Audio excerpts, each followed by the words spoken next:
द्वापर युग से दशावतार की प्रतीक्षा करना। द्रोणाचार्य का पुत्र अश्वत्थामा।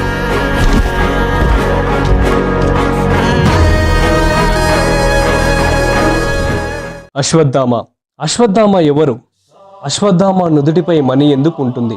మహాభారతంలో అతని పాత్ర ఏంటి? మన పురాణాల ప్రకారం ప్రపంచంలో ఉన్న 7 చిరంజీవులలో అశ్వత్థామ కూడా ఒకరు. ధర్మం అదుపు తప్పినప్పుడు, కలియుగం పూర్తయిపోతున్నప్పుడు అశ్వత్థామ మళ్ళీ బయటకు వస్తాడని పురాణాల్లో ఉంది. ఇంతకీ అశ్వత్థామ ఎవరు? అతనికి శ్రీకృష్ణ పరమాత్ముడు ఇచ్చిన శాపం ఏంటి? అతని నుదుటి మధ్యలో మణి ఎందుకు ఉంటుంది? వీటిని గురించి ఇప్పుడు తెలుసుకుందాం. మహాభారతం ప్రకారం 7 చిరంజీవుల్లో అశ్వత్థామ ఒకరు. పాండవులు కౌరవులకు గురువైన ద్రోణాచార్యుడి ఏకైక కుమారుడు అశ్వత్థామ. అతడి తల్లి కృపి. ద్రోణుడి తపస్సుకు మెచ్చి శివుని వరం వల్ల అతడు నుదుటిపై మణితో జన్మిస్తాడు.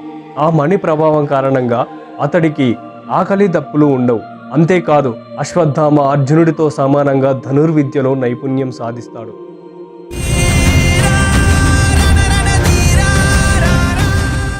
అన్ని విద్యలలో సుశిక్షితుడు అయిన అశ్వత్థామ రాగద్వేషాలు, బంధుప్రీతి కారణంగా క్రోధం, మూర్ఖత్వాలతో జీవిస్తాడు.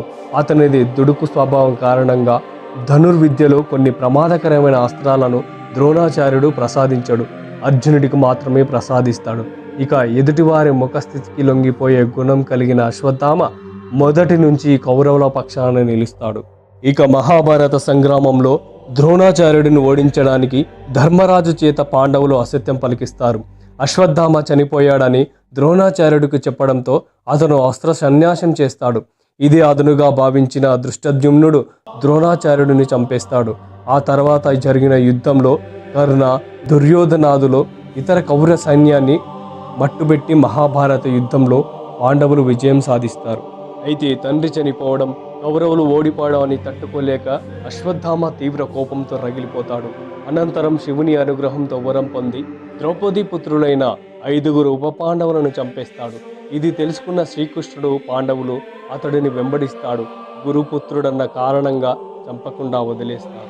అయితే పాండవులను చంపాలన్న ఉద్దేశంతో అశ్వత్థామ బ్రహ్మ శిరోనామకాస్త ప్రయోగాన్ని ప్రయోగిస్తాడు. దానిని అడ్డుకోవడానికి అర్జునుడు కూడా అదే అస్త్రాన్ని ప్రయోగిస్తాడు. దీంతో మహాప్రలయం వస్తుందని ఋషులు చెప్పడంతో అర్జునుడు ఆ అస్త్రాన్ని వెనక్కి తీసుకుంటాడు. అశ్వత్థామ మాత్రం ఆ అస్త్రం యొక్క దిశను మార్చి పాండవుల యొక్క కోడలు ఉత్తర గర్భం విచ్ఛిన్నమయ్యేలా చేస్తాడు. దీంతో పాండవుల వంశం లేకుండా చేస్తాడు. అశ్వత్థామ కుటిల బుద్ధికి కోపోద్రిక్తుడైన శ్రీకృష్ణుడు అతడి తలపై ఉన్న సహజమణిని తీసేస్తాడు. ఒంటి నుంచి రక్తం కారుతూ దుర్గంధంతో, ఆహారం దొరక్క మండిపోతున్న శరీరంతో ఈ భూమి మీదే తిరుగు అని శపిస్తాడు.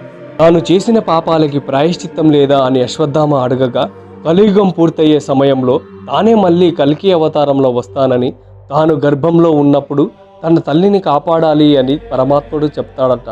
అందుకే కలియుగంలో కూడా అశ్వత్థామ చిరంజీవిగా ఉన్నాడని పురాణాలు చెబుతున్నాయి. మరిన్ని ఇంట్రెస్టింగ్ వీడియోస్ కోసం మా ఛానల్ని సబ్స్క్రైబ్ చేసుకోండి. Thank you for watching.